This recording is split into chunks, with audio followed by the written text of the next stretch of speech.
நந்தினி. அவங்க ஒன்று அசிங்கப்பட்டுவாங்கன்னு எனக்கு தெரியாதுடி. என்னக்கா இந்த பொண்ணு இப்படி அழுவுது? அழாம வேற என்னடி பண்ணோம்? நந்தினி தான் இதுகிட்ட பேச மாட்டேன்னு ஃப்ரெண்ட்ஷிப்பே கட் பண்ணிட்டாலே. இப்போ இது எப்படி சமாதானப்படுத்துறது? இது இப்படி அழுதுனே இருந்ததுன்னா அதுக்கு பிரச்சனை ஆயிரும்டி. என்ன பண்றதுடி? கதவு திறந்து உள்ள போயிடலாமா? ஆமாக்கா அதை பண்ணுவோம். வீசிங்க எதனா வந்துரு போகிறதுக்கு. சரிடி வாடி உள்ள போலாம். கதவு லாக் ஆயிருக்குக்கா, திறக்க முடியலக்கா. அக்கா உள்ள இருந்து லாக் பண்ணிருக்கா போல அவ. சரிடி தட்டு அப்ப கதவை. மணி மணி கதவு தரமா? என் மணி கதவு தரடி. நான் திறக்க மாட்டேன். மணி சொன்ன கேளுடி. இங்க பாரு, நந்தினி ஏதோ கோவத்துல தான் அப்படி எல்லாம் சொல்லியிருப்பா. நீ அழாத. ஆமா மணி, அப்புறமா பேசி சரி பண்ணிக்கலாம். நீ முதல்ல கதவு திறந்து வெளியே வா. நான் வரமாட்டேன். என்னக்கா இந்த பொண்ணு இப்படி பண்ணுது? ஊர்ல இருந்து வேற எல்லாரும் வந்துகிட்டு இருக்காங்க. இந்த நேரமா பார்த்து இப்படி எழுதிக்கிட்டு இருக்கேக்கா. என்னக்கா பண்றது? எதனா ஒண்ணு கிடக்கா ஆயிடுச்சுன்னா நீங்களாம் இருந்த விட்டுட்டீங்களேண்டின்னு நம்ம கிட்ட தான் சண்டைக்கு வருவாங்க. என்னக்கா பண்றது இப்ப? அதாண்டி எனக்கே டென்ஷனாக இருக்குது. பேசாம நீ இங்கே இரு, நான் போயிட்டு மனுவை கூட்டிகிட்டு வரேன். அவன் வந்து கதவை திறக்க சொன்னா இவ திறப்பா. நான் போய் கூட்டின்னு வரேன், இரு. நான் இங்கே இரு. சரிங்கக்கா, சீக்கிரமா போங்க. இவ்வளவு விஷயம் நடந்திருக்கு, ஏன்டா என்கிட்ட ஒரு வார்த்தை கூட சொல்லல? இதெல்லாம் இவ்வளவு பெரிய ப்ராப்ளம் ஆகும்னு நான் கொஞ்சம் கூட எதிர்பார்க்கலாம் மச்சான். அதனாலதான் நான் சொல்லவே இல்லை. இது என்னடான்னா இப்ப எங்கெங்கயோ போயிடுச்சு இந்த பிரச்சனை. லைஃப்ல ப்ராப்ளம் எந்த ரூபத்துல வருதுன்னே சொல்ல முடிய மாட்டேங்குதுல. பாரு, நீயோ நந்தினியோ உங்களையே அறியாம மாடியில தூங்கியிருக்கீங்க. ஆனா அந்த விஷயம் இப்ப மணி நந்தினியோட ஃப்ரெண்ட்ஷிப்பையே உடைக்கிற அளவுக்கு போயிருக்கு. ஏன்டா இப்படியெல்லாம் நடக்கணும்? சே, மணி கொஞ்சம் டீசெண்டாக இருந்திருக்கலாம்ல. எதுக்கு இந்த விஷயத்தெல்லாம் போய் யார்கிட்டயே சொல்லணும்? சே, இதை நான் கொஞ்சம் கூட அவகிட்ட இருந்து எதிர்பார்க்கலடா. நானும் தாண்டா எதிர்பார்க்கல. நாங்கள் மாடியில் தூங்குனதை அவள் தான் ஃபர்ஸ்ட் பார்த்தா. எங்களில் யாரையாவது ஒருத்தர் எழுப்பிட்டு இருந்தா கூட இந்த பிரச்சனையெல்லாம் வந்திருக்காது. நாங்கள் கீழே வந்து தூங்கியிருப்போம். ஆனால் அவளுக்கு போட்டு கொடுக்குற மனப்பான்மை தான் அதிகமாக இருக்குது. அதனால தான் அம்மா கிட்ட போய் போட்டு கொடுத்தா, அத்தைக்கிட்டையும் போட்டு கொடுத்தா. என்ன அம்மா எதுவும் திட்டல, ஆனால் நந்தினியை தான் அத்தை நல்லா திட்டி விட்டுட்டாங்க. நேற்றுலேருந்து நந்தினி அத்தைக்கிட்டையுமே பேசுறது இல்லை. பாரு, அப்போ அம்மாவும் நந்தினியும் பேசிக்கிறதே இல்லையா? இது கூட தெரியாமல் நான் அந்த வீட்டு பையனாக இருக்கேன்ல. டேய், உனக்கு அது தெரியறதுக்கு வாய்ப்பு இருந்திருக்காதுடா. பிகாஸ் நம்ம தான் மதியத்துக்கு மேலே பார்ட்டிக்கு கிளம்பி இங்கே வந்துட்டோமே. அப்புறம் எப்படி உன்னால நோட் பண்ணியிருக்க முடியும்? நீ அங்கேயே இருந்திருந்தா கூட உனக்கு தெரிஞ்சிருக்கும். அதுவும் சரிதான் மச்சான். சரி, இப்போ இந்த ப்ராப்ளமுக்கு சொல்யூஷன் என்னடா? நந்தினி மணியோட ஃப்ரெண்ட்ஷிப்பே வேணான்னு சொல்லிட்டா. இது அப்படியே இருந்துருமா? இல்லை அவங்க 2 பேரும் பேசிப்பாங்களா? இது எப்படிடா போகும்? இதுக்கு முன்னாடி இந்த மாதிரிலாம் எதனா சண்டை போட்டு அவங்க பேசியிருக்காங்களா? காயத்ரியை தவிர்த்து ராகுல், மணி, நந்தினின்னு 3 பேருமே சண்டை போட்டிருக்காங்கடா. ஆனால் இப்படி ஃப்ரெண்ட்ஷிப் வேணான்னெல்லாம் சொல்லி பிரிஞ்சு போனதில்லை. இதான் ஃபர்ஸ்ட் டைம் நான் இப்படி கேட்குறது. நந்தினி வாயிலிருந்து இந்த வார்த்தையை கேட்குறது எனக்கு ரொம்பவே ஆச்சரியமாக இருக்குது. இன்னொன்று பயமாக வேறு இருக்குது. ஏன்னா அவள் பொதுவாக அவ்வளோ ஸ்பீடெல்லாம் இந்த மாதிரி விஷயத்தில் முடிவு எடுக்க மாட்டாள். ஆனால் இது என்னடான்னா அவள் உண்மையிலேயே ரொம்ப மனசளவில் உடஞ்சி போனதுனால தான் இப்படி சொல்லியிருக்கிறாள். கண்டிப்பாக அதனால தான் சொல்லியிருக்காள். அப்போ ஃப்ரெண்ட்ஷிப் அவ்வளோதானாடா? ஐ திங்க் ஸோ மச்சான். நானும் அப்படி தான் நினைக்கிறேன். பார்ப்போம். இத்தனை வருஷம் ஃப்ரெண்ட்ஷிப் ஆச்சு. அவ்வளோ சுலபத்துலலாம் விட்டு கொடுத்துட மாட்டாங்க. கொஞ்ச நாள் பார்ப்போம். கோவம் தணிச்சதுக்கப்புறம் எப்படி இருக்கா நந்தினி? அவளாக போய் பேசுகிறாளா, இல்லை மணி அவகிட்ட அப்ரோச் பண்ணுறாளான்னு போக போக தெரிஞ்சிடும். மனு, இங்கதான் இருக்கியாடா? 2 பேருமே இங்கதான் இருக்கிறீங்களா? மனு, கொஞ்சம் வாடா என் கூட. எங்கக்கா வரணும்? என்னாச்சு? மணி ரூம்குள்ள உட்காந்து அழுதுகிட்டு இருக்காடா. கதவை தரன்னு சொன்னா கேட்கவே மாட்டிக்கிறா. அழுதுகிட்டே இருந்தான்னா அவளுக்கு கொஞ்சம் வீசிங் வந்துடும்டா. அந்த பிரச்சனை வேற இருக்குது அதுக்கு. நீ கொஞ்சம் வந்து அதை கதவை திறக்க சொல்றா. வாடா. சரிங்கக்கா, அது வரேன். ஐயோ, அது அழுதுகிட்டே இருந்துச்சுன்னா நல்லா இருக்காது. மனு, வாடா போலாம். எனக்கு இப்படி எல்லாம் ஆகும்னே தெரியாதுக்கா. நான் எவ்வளவு சொன்னாலும் நந்தினி நம்ப மாட்டாக்கா. என்கிட்ட பேச மாட்டேன், என் ஃப்ரெண்ட்ஷிப் வேணும்னு சொல்லிச்சு.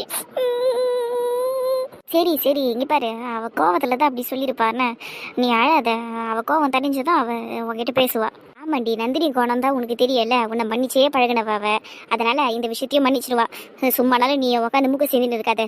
ஆஃபீஸுக்கு போகணும்னு சொன்னல, போ. ரெசிக்னேஷன் லெட்டர் எழுதி கொடுத்துட்டு வந்துருப்போ. ஆமாம்ல, ஆஃபீஸுக்கு வேற போகணும். நீயும் நந்தினியும் 2 பேருமே தானே போகணும். சரி மணி, முகத்தை கழுவிட்டு ரெடியாரு. நான் சந்தோஷ் கிட்ட சொல்லி உங்க 2 பேரும் கூட்டிட்டு போயிட்டு வர சொல்றேன். நான் எங்கேயும் போக மாட்டேன். தபரே, மண்டையில ஒன்று வச்சுன்னு வைய. தபரே, சும்மாலாம் எதுன்னு இருக்காத சொல்லிட்டேன்.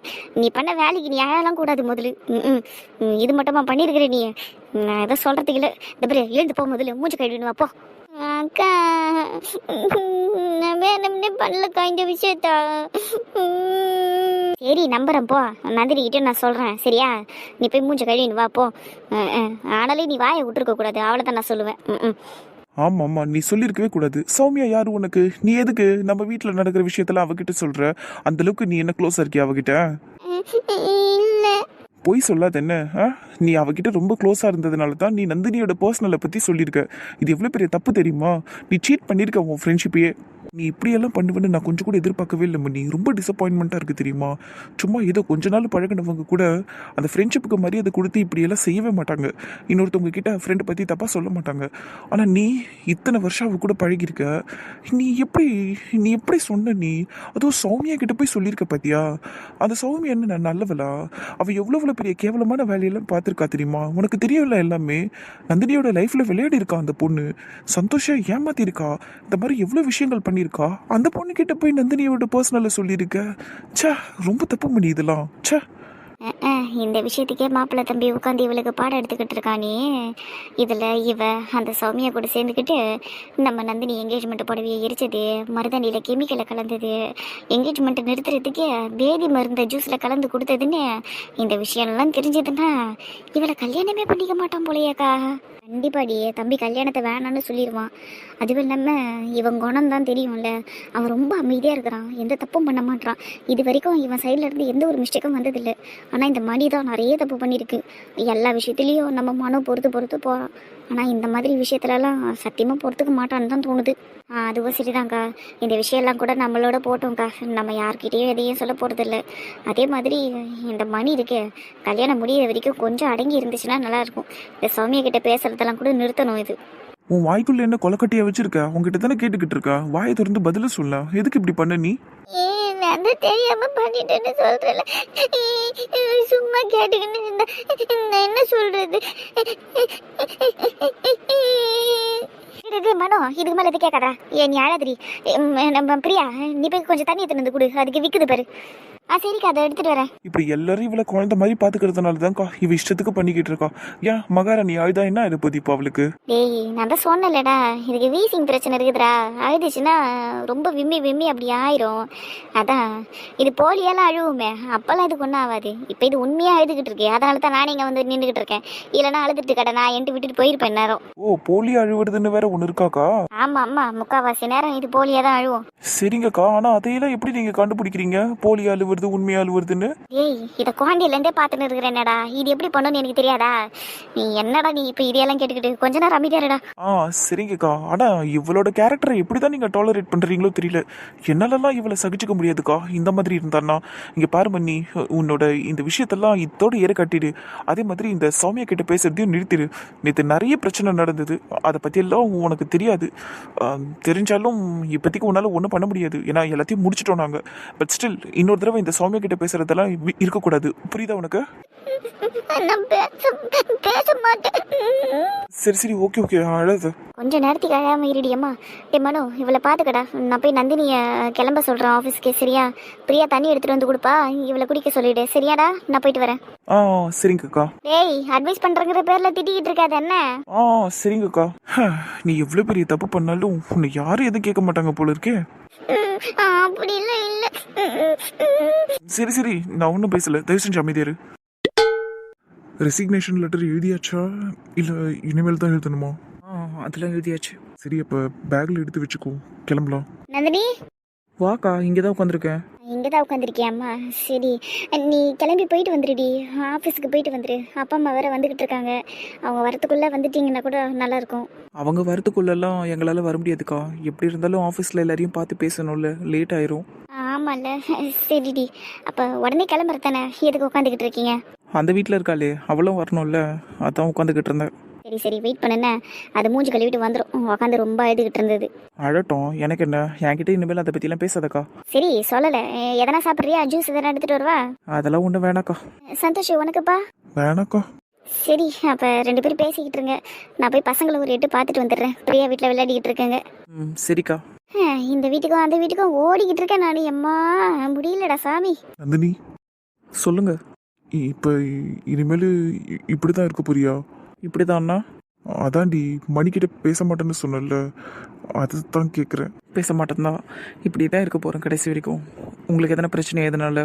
இல்லை இல்லை, எனக்கெல்லாம் ஒன்றும் பிரச்சனை இல்லை. இருந்தாலும் ஒரு மாதிரியாக இருக்குது. கொஞ்ச நேரத்துலேயே நீயே பார்க்குறல வீடியோ எப்படி ஆயிடுச்சுன்னு. அவங்க அழுதுகிட்டு இருக்கா, நீ இங்கே இப்படி அப்செட்டாக உட்காந்துருக்க. எல்லாருக்குள்ளேயுமே ஒரு சின்ன வருத்தம் இருக்குது, ரொம்ப பெரிய வருத்தமே இருக்குது. அதான் இப்படியே போச்சுன்னா நல்லா இருக்காது. ஊர்லேருந்து வேற அப்பா அம்மாலாம் வராங்க, அவங்களுக்கும் கண்டிப்பாக இந்த விஷயம் தெரிய வரும், அவங்களும் வருத்தப்படணும். அதான் கேட்டேன். எனக்கு எதை பற்றியும் கவலை இல்லை சந்தோஷ். இப்படி யார் என்ன நினைப்பாங்க, அவங்க கஷ்டப்படுவாங்களா, இவங்க கஷ்டப்படுவாங்களா, இவங்க வருத்தப்படுவாங்களா, அவங்க வருத்தப்படுவாங்களான்னு பார்த்து பார்த்து தான் நிறைய சகிச்சுக்கிட்டேன், நிறைய பொறுத்துக்கிட்டேன். இதுக்கு மேலேயும் முடியாது. நான் உன்னை பொறுத்து போனல சொல்லலை நந்தினி. நீ அவகிட்ட சண்டை போடு, அவளை திட்டு, இல்லை அவளை அடிக்க கூட செய்யு. ஆனால் இப்படி ஃப்ரெண்ட்ஷிப்பே வேணான்னு ஒதுங்கி போகிறது இது எந்த அளவுக்கு கரெக்டாக இருக்கும்னு கொஞ்சம் யோசிச்சு பாரு. சரி, இப்போ நீங்கள் என்ன தான் சொல்ல வரீங்க? உங்கள் தங்கச்சிக்கிட்ட நான் பழையபடி பேசணுமா? அவளை மன்னிச்சு விட்டுறணுமா? நான் எங்க அவள் என் மானத்தை மட்டும் வாங்கலை, உங்கள் மானத்தையும் தான் சேர்த்து வாங்கியிருக்கிறா. கரெக்டு தான் நந்தினி, ஆனால் நான் இப்போ அதை பற்றி பேசலடி. இப்போ நீ அவளோட ஃப்ரெண்ட்ஷிப் வேணான்னு சொல்லியிருக்க. ஆனால் இது எப்படி கரெக்டாக இருக்கும்? நீ கொஞ்சம் யோசிச்சு பாரு. இன்னும் கொஞ்சம் நாளில் நம்மளுக்கு கல்யாணம் ஆக போகுது. நீ எங்கள் வீட்டுக்கு வந்துடுவ, அவள் உங்கள் வீட்டுக்கு போகிறா. நீங்கள் ரெண்டு பேருமே ஒருத்தருக்கு ஒருத்தர் அண்ணியாகவும் இருப்பீங்க, நாத்தனாராகவும் இருப்பீங்க. அப்படி இருக்கும்போது இது லைஃப் லாங் ரிலேஷன்ஷிப்பாக இருக்கும் மேடி. இதை எப்படி நீங்கள் ஃபேஸ் பண்ணுவீங்க? அவகிட்ட நீ பேசாமல் எப்படி உன்னால் இருக்க முடியும்? ஏதாவது ஒரு சூழ்நிலையில் பேசி தான் ஆகணும். இந்த ரிலேஷன்ஷிப்பை கண்டினியூ பண்ணி தானே ஆக முடியும். இப்படி வேணான்னெல்லாம் உன்னால் ஒதுக்கி போக முடியாதுல்ல. ரொம்ப டீப்பெல்லாம் யோசிக்காதீங்க சந்தோஷ், விட்டுருங்க. இந்த அண்ணி நாத்தனாருங்கிற ரிலேஷன்ஷிப் எல்லாம் ஃப்ரெண்ட்ஷிப் ஆகிடாதில்ல.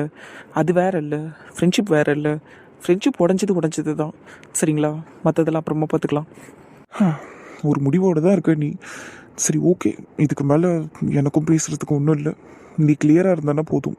நீ வருத்தப்படாமல் இரு, சரியா? நந்துமா, மணி ரெடி ஆயிட்டாலாண்டி, நீங்க ரெண்டு பேரும் வாங்க வெளியே. சரி, இதை வரோங்க்கா, வாங்க போகலாம். வாங்க போகலான்னா போய் லெட்டர் எடுத்துகிட்டு வா, சரியா? நான் வெளியே வெயிட் பண்ணுறேன். சரிங்க சந்தோஷ். என்னடா, டயர் தான் பஞ்சர் ஆயிடுச்சா? ஆமாண்டா மச்சான், டயர் தான் பஞ்சர் ஆயிட்டுக்குது. வண்டி ஓட்டும் போதே காரில் என்னமோ மாட்டிச்சு, அப்பயே இறங்கி பார்த்துருக்கணும். நான் கவனிக்காமல் ஓட்டுன்னு வந்ததுனால தான் இப்படி ஆயிடுச்சு. சரி, ஸ்டெஃப்னி இருக்குது, மாற்றிடலாம், ஒன்றும் பிரச்சனை இல்லை. எல்லாம் ஒரு 10 நிமிஷம் அப்படியே வெயிட் பண்ணுங்க.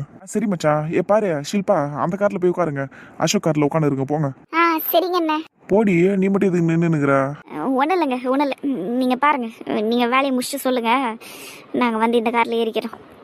பார்வதி மனசு ஃபுல்லாக இப்போ கருப்பு பூனை மேலே தான்டா இருக்கும். அதனால தான் இப்படியெல்லாம் நடந்துன்னு இருக்குதுன்னு நினச்சிக்கின்னு போகுது அது. ஆமாம்மா, அது நின்று பார்த்துன்னு இந்த ஸ்டைல்லையே கண்டுபிடிச்சிட்டேன். அதை பற்றி தான் யோசிச்சுன்னு இருக்கோன்னு. ஆனால் என்ன பண்ணுறது, நம்ம கேட்ட நேரமா இல்லை அந்த பூனையோட கேட்ட நேரமான்னு தெரில, இப்படி ஆகி போச்சு. டே முல்லியா, நீ என்னத்துக்கிட்ட நின்றுனுக்குறா? போய் ஸ்டெஃப்னி எடுத்துனுவா, போ. போகிறோம் மச்சான். கார் டிக்கி கொஞ்சம் ஓப்பன் பண்ணி கொடுங்கடா. சரிடா, டூல்ஸ் எல்லாம் இருக்குல்ல? எல்லாம் இருக்குடா, போய் ஓப்பன் பண்ணி போ. இவனாடா இவ்வளோ சலிச்சுக்கிறான்? டே, ஓப்பன் பண்ணுறா. அப்புறம் அவ்வளோதான் இல்லை, இனிமேல் நந்தினி மேடமை ஆஃபீஸில் பார்க்க முடியாது, ஆஃபீஸில் மட்டும்தான். அதைத்தான் நானும் சொன்னேன். சரி, என்னையெல்லாம் மறந்துட மாட்டியே? என்ன கமல் இப்படி பேசுகிறீங்க? எனக்கு ராகுலுக்கு அடுத்து இருக்கிற மேல் பெஸ்ட்டு ஃப்ரெண்டே நீங்கள் 2 பேர் தான். கண்டிப்பாக நான் எப்போவுமே மறக்க மாட்டேன். நம்ம அடிக்கடி பேசிக்கலாம், வெளியே மீட் பண்ணிக்கலாம். அடிக்கடி நீங்கள் எங்கள் வீட்டுக்கு வாங்க, சரியா? எல்லாரும் ஆஃபீஸை விட்டு போகிறப்ப என்ன டைலாக் பேசுவாங்களோ அதே தான் நீயும் பேசுகிற. எல்லாரும் அப்படி தான் சொல்லுவாங்க, நம்ம போனதுக்கப்புறமும் டச்சில் இருக்கலாம், அடிக்கடி பேசிக்கலாம், வெளியே மீட் பண்ணிக்கலான்னு. ஆனால் அதெல்லாம் நடக்கவே நடக்காது. ஏதோ ஒரு 2 நாள் பேசுவோம், அவ்வளோதான். அதுக்கப்புறம் ஆளுக்கு அவங்கவுங்க வேலையை பார்க்க ஆரம்பிச்சிருவோம். இல்லை குணா, இது மற்றவங்க பேசுகிற டைலாக் மாதிரிலாம் இருக்காது. கண்டிப்பாக நான் சொல்கிறது நடக்கும் பாருங்களேன். நம்ம எல்லாருமே அடிக்கடி மீட் பண்ணிக்க தான் போகிறோம், பேசிக்க தான் போகிறோம், நம்ம ஃபேமிலி ஃபங்க்ஷன்ஸ்லாம் கலந்துக்க தான் போகிறோம். நீங்களாம் எங்கள் வீட்டுக்கு வர தான் போகிறீங்க. கண்டிப்பாக இதெல்லாம் நடக்க தான் போகுது. அதுவும் இல்லாமல் நம்ம 3 பேருக்கும் ஃப்ரெண்ட்ஷிப்பை தாண்டி வேற ரிலேஷன்ஷிப் வரும்னு தோணுது. என்னம்மா பேசுகிற? ஃப்ரெண்ட்ஷிப்பை தாண்டி வேற ரிலேஷன்ஷிப்னா எப்படி சொல்கிற நீ? அதான் குணா, நம்ம எல்லாம் சொந்தக்காரங்களாயிடுவோமோன்னு தோணுது. சொந்தக்காரங்களா? எந்த வகையில் நம்மளாம் சொந்தக்காரங்களாகும்? என்ன பேசுகிற நீ? என்ன நீங்கள்லாம் இப்படி சிரிக்கிறீங்க? எனக்கு அதெல்லாம் தெரியல, ஆனால் என் மனசுக்குள்ளே சொல்லுது நம்ம எல்லாரும் சொந்தக்காரங்களாயிடுவோன்னு. குணா சீக்கிரமாக சொந்தக்கார ஆகிடுவார், அது எனக்கு நம்பிக்கை இருக்குது. ஆனால் நீங்கள் தான் எப்படி எங்களுக்கு சொந்தக்கார போகிறீங்கன்னு தெரியல. ஏம்மா நந்தினியா, நான் எப்படி உனக்கு சொந்தக்காரனா? அவன் முதல்ல அதை சொல்லி அவன் என் கிட்ட கேட்டு போறான். எனக்கு அதை பத்தி கவலை இல்ல. பாருமா எப்படி பேசுறான்னு. சரி விடுங்க, அவர் அப்படித்தான். இன்னொரு ராகுல் அவரு. சரி சரி அதெல்லாம் இருக்கட்டும், நீ சொல்லு, நான் எப்படி உனக்கு சொந்தக்காரனா அவன்? அதுக்கு பதில் உங்களுக்கே தெரியும். தெரிஞ்சே அப்படி கேக்குறீங்க பாத்தீங்களா? இங்க பாரு நந்தினி, நீ சித்ராவை மனசுல வச்சுக்கிட்டு நான் உனக்கு சொந்தக்காரன் ஆயிடுவேன்னு நீ நினைச்சேன்னா அதுதான் மிகப்பெரிய தப்பு. ஏங்க அப்படி சொல்றீங்க? நான் அவளை மனசுல வச்சுக்கிட்டு தான் நீங்க சொந்தக்கார ஆவீங்கன்னு சொன்னேன். அட போமா நீ வேற. அந்த பொண்ணு நான் அதெல்லாம் சின்ன வார்த்தை சொன்னா கூட உடனே கோச்சுக்குது, பிளாக் எல்லாம் வேற பண்ணி விட்டுருது.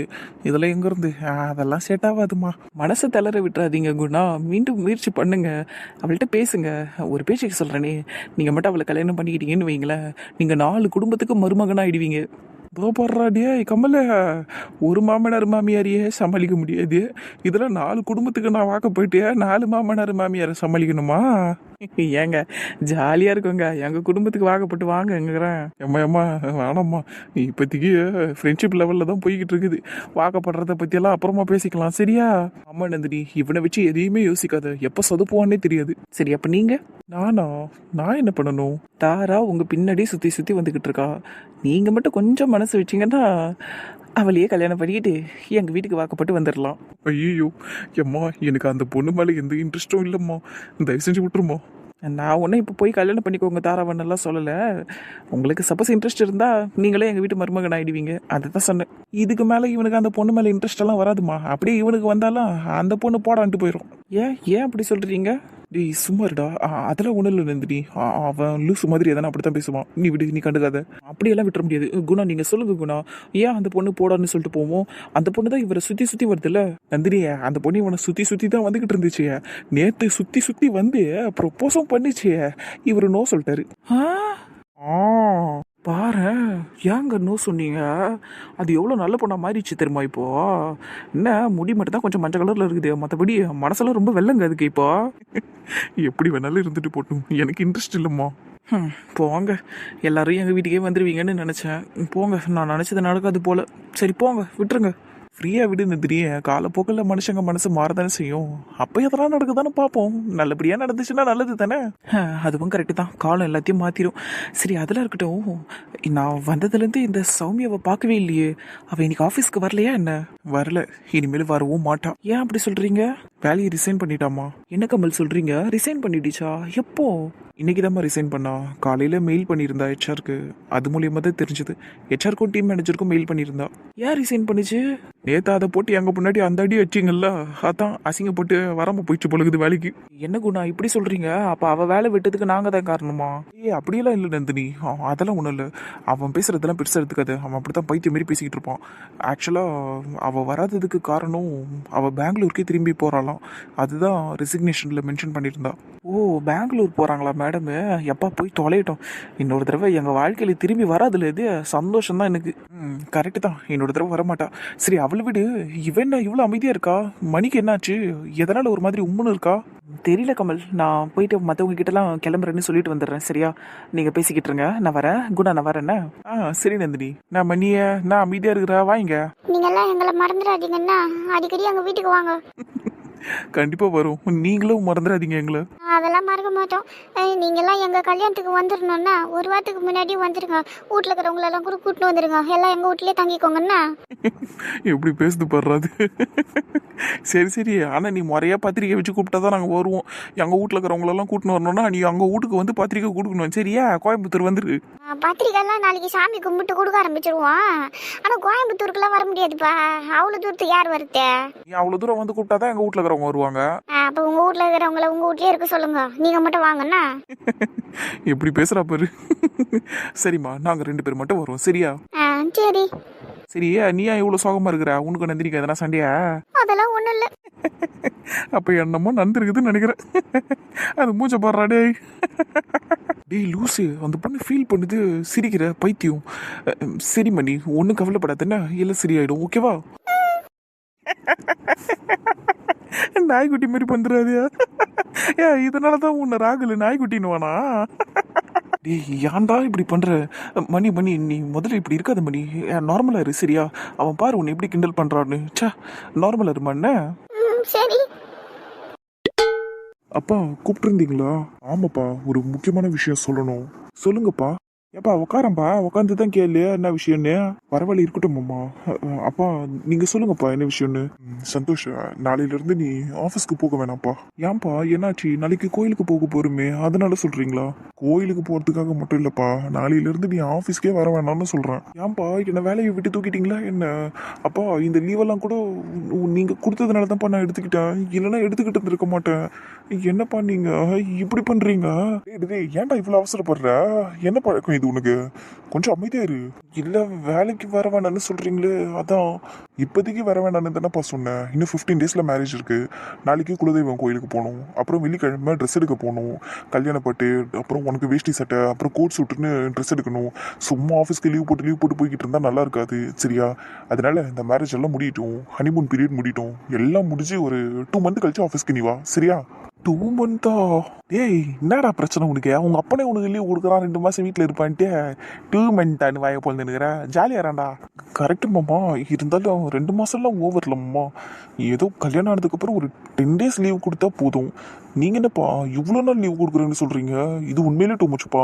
கல்யாணம் ஆனதுக்கப்புறம் ஃபாரின் ட்ரிப் எங்கன்னா போயிட்டு வருவீங்களேங்கிறதுக்காக தான்டா 2 மாசம் லீவுன்னு சொன்னேன். நாடா நீ எல்லாத்தையும் விளக்கமா சொல்லணுமா உனக்கு? ஓ அப்படி சொல்றீங்களா? பட் ஸ்டில் நம்ம இதை பத்தி அப்புறமா டிஸ்கஸ் பண்ணிக்கலாம்ப்பா. நான் அது வரைக்கும் வீட்டில் சும்மா இருக்க முடியாது என்னால். நான் இங்கேருந்து மேனேஜ் பண்ணிக்கிறேன் ஆஃபீஸை, ஓகேவா? உன் கடமை உணர்ச்சிக்கு ஒரு அளவு இல்லைடா. சரிடா, வீட்டில் இருந்தே பார்த்துக்க. எதனா சைட் ஒர்க்குன்னா மட்டும் ஹாப்பாக போயிட்டு வந்துடுறேன் சரியா? அப்புறம் ஜான் இருக்கான், அவனை வச்சு நான் ஹேண்டில் பண்ணிக்கிறேன். சரிங்கப்பா. சரிப்பா நீ உள்ளே போ, இதை சொல்கிறதுக்கு தான் உன்னை கூப்பிட்டேன். சரிங்கப்பா வரேன். மாமா போயிட்டு வரேன். வீட்டுக்குள்ளே போகிறதுக்கு போயிட்டு வரேன்னு வேற சொல்கிறான் பாரு இவன். என்னடா இப்படிக்கிறான் இவன்? விடாண்டா, எதனா ஒன்று சொல்லிக்கிட்டே இருக்கிற என் புள்ளியா. நான் எதனா சொல்கிற மாதிரி வச்சுக்கிறான் அவன். சரி அது விடு. டேய் வீட்டில் என்னமோ ஒன்று சரி இல்லையா? நோட்டீஸ் பண்ணியா இல்லையா நீ? தெரியலடா, நான் எதையும் நோட் பண்ணலையே. என்ன விஷயம்? நான் தான் அப்பனா இருப்பியோ நீ. டேய் உன் பொண்ணும் என் பொண்ணும் எதிர் திசையில நின்றுக்குதுங்களே, நீ பார்க்கலையா? அதெல்லாம் எதிர் திசையில நிக்கிறாங்களா? எங்க நின்றுட்டு இருக்காங்க? அட்டுங்கொய்யால டேய், அது ஒரு எப்படி சொல்றது? டேய் எதிரும் புதிரமா நிக்குதுங்கடா, அதை தாண்டா அப்படி சொல்றேன். ஒன்று பெருசா பார்த்து பேசிக்க மாட்டேங்குதுக்கா. இந்த பேரு இப்போ கூட நிறைய டைம் இப்படிக்கா அப்படிக்கும் போயிடுச்சுங்க. ஆனால் பார்த்துக்கல, பேசிக்கல, சிரிச்சிக்கல, அப்படியே போதுங்க. அதை தாண்டா சொன்னேன். டேய் வேலையை எழுதி கொடுத்துட்டு வீட்டுக்கு வந்திருக்குங்க. இப்போ என்னடா ஜாலியாக ஆடிக்கிட்டு இருக்கோங்க? கொஞ்சம் சோகமாக இருக்கும்ல. இத்தனை நாள் அந்த கம்பெனியில் வேலை செஞ்சுருக்குங்க. இப்போ திடீர்னு கம்பெனிக்கு போகலன்னா அது ஒரு மாதிரி வருத்தமாக இருக்கும்ல பசங்களுக்கு. அதனால அப்படி இருந்திருப்பாங்க. ஓ அப்படி சொல்றியா நீ? சரி விடு. நான் கூட என்னமோ ஏதோ நினச்சி பயன்ட்டேன்டா. என்னன்னு பயந்த? நம்ம பிள்ளைங்க சண்டை போட்டுக்கோங்கண்ணா. ஆமாண்டா. சேச்சா அதெல்லாம் நடக்காதுடா. நம்மள மாதிரி நம்ம பிள்ளைங்களும் எப்போவுமே உத்திமையாக இருக்குங்கடா. நீ வேற. அதுங்கெல்லாம் சண்டையே போட்டுக்காதுங்க, போட்டாலும் உடனே சேர்ந்துருவாங்கடா, அவ்வளோதான். அதுவும் சரிதான். அப்புறம் முரளியா, உன் வீட்டில் பூனை எதனா சுற்றுதாடா? வெளியே கிளியே எதனா சுற்றுமா? இல்லைடா. ஏன் கேட்குற? இல்லை நாளைக்கு கோயிலுக்கு கிளம்புறோம்டா, குறுக்கில் எதனா வந்து தொலைச்சிச்சின்னு வைக்க, அவள் தான் இந்த பார்வதி சமாளிக்க முடியாது என்னால். இன்றைக்கே அப்படியே என்னமோ அவள் ஏன் இந்த மாதிரி இல்லை உட்காந்துருந்தா. இந்த மாதிரி இப்போ வரைக்கும் கூட அவன் மூஞ்சில் ஒரு சிரிப்பை காணோம். ஃபுல்லாக அந்த பூனையவே நினச்சினுங்கிறாடா அவன். பூனையவே நினச்சிட்டு இருக்கா? டேய் விட்றா, அதெல்லாம் நம்பிக்கை இருக்கு உங்களுக்கு தான்டா. நம்மளுக்கு தான் அந்த மாதிரி விஷயத்துல எல்லாம் நம்பிக்கை இல்லைல்ல. நீ விடு. அதை பற்றிலாம் பேசாதடா முதல்ல. என்னவோ போடா, எல்லாத்தையும் அந்த கடவுள் தான் பார்த்துக்கணும். எப்பா தலை சுத்துதுடா சாமி எனக்கு. சில நேரத்தில் நம்மளை சோதிக்கிறதுக்குனாலும் சில விஷயங்கள் இப்படி தான் நடக்கும் சரியா? அதுக்குன்னு இதையெல்லாம் மனசில் போட்டுக்கிட்டு குழப்பிக்கிட்டு இருக்கக்கூடாது. நம்ம என்ன நினச்சோமோ அதை நம்ம நடத்திடணும். கல்யாணம் நல்லபடியாக நடக்கும். இந்த பூனை குறுக்கில் வந்தது, டயரு பஞ்சர் ஆகிடுச்சு, அடுத்து ஒன்று ஒன்றா நடக்குது அப்படின்னு எல்லாம் நீ யோசிச்சுன்னு இருக்காதே. அமைதியாக இரு, மனசை அமைதிப்படுத்து சரியா? எல்லாம் சரியாயிடும். எவ்வளோ ஈஸியாக சொல்கிறாங்க பாருங்க அக்கா. என் அத்தை மனசை அமைதிப்படுத்த சொல்லி, அது தெரிஞ்சா பூரா மக்களும் நிம்மதியால சுற்றிக்கிட்டு இருப்பாங்க. சும்மா இடி ஒருத்தி. அந்த பூ வெத்துனுப்பா, கட்டி வச்சு ரொம்ப நேரம் ஆச்சு பாரு, எடுத்துன்னு போய் ஃப்ரிட்ஜில் வைப்போ. நான் இப்போ தான் கஷ்டப்பட்டு டீயை போட்டு எடுத்துகிட்டு வந்து இங்கே உட்காந்துருக்கிறேன். உடனே நீ எழுந்து போன்னு சொல்லாதீங்க அத்தை. அப்போ வாயை முடிக்கணும் உட்காரடி அம்மா. இங்கே பாரு பார்வதி, நீ எதையும் யோசிக்காது, டீயை குடி. அடுத்தடுத்து ஒரு வேலையாக பார்ப்போம் சரியா? இப்போ மல்லிப்பூ கட்டியாச்சு, சாமந்தி பூ ரோஜா பூ எதனா கட்டணுமா? ஆமாக்கா, வீட்டில் இருக்கிற சாமி படங்களுக்கெல்லாம் சாமந்தி பூ கட்டி வைக்கணும்ல, கட்டணும் தான். சரி டீயை குடிச்சு முடிய 2 பேரும் உட்காந்து கட்டிடுவோம் கடகடனே சரியா? சரிங்க அக்கா. அக்கா நான் இப்படி கேட்குறேன்னு நீ தப்பாக எடுத்துக்காதக்கா. இதுக்கு எதனா பண்ணலாமா? நம்ம பரிகாரம் மாதிரியே இல்லை பூஜை மாதிரியே எதனா பண்ணலாமா? பூனை குறுக்கில் போனதுக்கெல்லாம் என்னம்மா பூஜை இருக்குது? அதெல்லாம் ஒன்றும் கிடையாதுமா.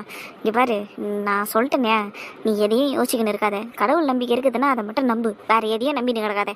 ஆமாத்த, பூனை நான் இப்போ இன்னும் நம்ம போகிறப்ப குறுக்கில் 1000 விஷயங்கள் வரதான் செய்யும். அதெல்லாம் ஒரு விஷயமா எடுத்துக்கலாமா? நம்ம விட்டுருங்க. ஏண்டி பேயெல்லாம் படி குறுக்கில் வரும்? சும்மா சொல்லி வைப்போங்க்கா. அது சரி. ஏய், நானும் இந்த மாதிரி விஷயங்களெல்லாம் நம்ப மாட்டேன்டியே. ஆனால் இன்னைக்கு பாருங்கடியே, ஏகப்பட்ட விஷயம் நடந்துச்சு. வரும்போது டயர் பஞ்சர் ஆயிடுச்சு. இந்த வீட்டுக்கு வந்து பார்த்தா அந்த 2 பசங்களும் 2 மூளைக்கு நின்றுனுக்குதுங்க. ரெண்டுத்துங்களுக்கும் சண்டைன்னு சொல்கிறீங்க. நந்தினியை அவள் ஃப்ரெண்ட்ஷிப்பை கட் பண்ணிட்டாங்கிறீங்க. இதெல்லாம் எங்கடி போய் முடியும்? நீங்களே கொஞ்சம் சொல்லுங்கள். ஒருத்தையும் நாத்தனார் அண்ணி ஆக போகிறாளுங்க. அப்படி இருக்கும்போது இப்படி இதுங்க 2 பேரும் இப்படி பண்ணிச்சுங்கன்னா எப்படி? எனக்கு நிம்மதியாக இல்லாமல் போதுறியே. அம்மா, இது சின்ன பசங்க சண்டைம்மா, அவ்வளோதான். நீங்கள் அப்படி பாருங்க, அதுக்குள்ளெல்லாம் நீங்கள் போகாதீங்க. அதை பற்றி நீங்கள் யோசிக்காதீங்கம்மா. அவளுங்க சரியாயிடுவாளுங்க. ஆமாம் பார்வதி, நீ எல்லாத்தையும் மண்டையில் போட்டு குழப்பிக்கிட்டு இருக்காத பார்வதி. நாளைக்கு என்ன வேலையோ அதை பாரு. நீ சும்மாலாம் எதையும் யோசிச்சுக்கிட்டு இருக்காத. ஆமாம்மா, சரோத்தை சொல்கிற மாதிரி கேளுங்க. நாளைக்கு வேலையை நம்ம பார்ப்போம், அவ்வளோதான். சரிம்மா, சரி. ஏக்கா, நம்ம டீயை குடிச்சிட்டு அடுத்த வேலையை பார்ப்போங்க. எனக்கு உண்மையிலே சொன்னால் ரொம்ப போராட்டமாக இருக்குது மனசு. இப்போ அதுக்கெல்லாம் நான் இடம் கொடுத்துருந்தேன்னா நீங்களாம் சொன்ன மாதிரி வேலை ஆகாது தான். வேலையை பார்ப்போம், கண்டிப்பாக வேலையை பார்ப்போம். சின்ன சின்ன விஷயங்களுக்கே இப்படி ஆயிடுறாங்களே இவங்க. பெரிய பெரிய விஷயங்கள் எல்லாம் உள்ளடக்கி நம்ம எவ்வளோ அசால்ட்டாக சுற்றிக்கிட்டு இருக்கோம். நம்மளாம் உண்மையிலே கிரேட் இல்லைக்கா.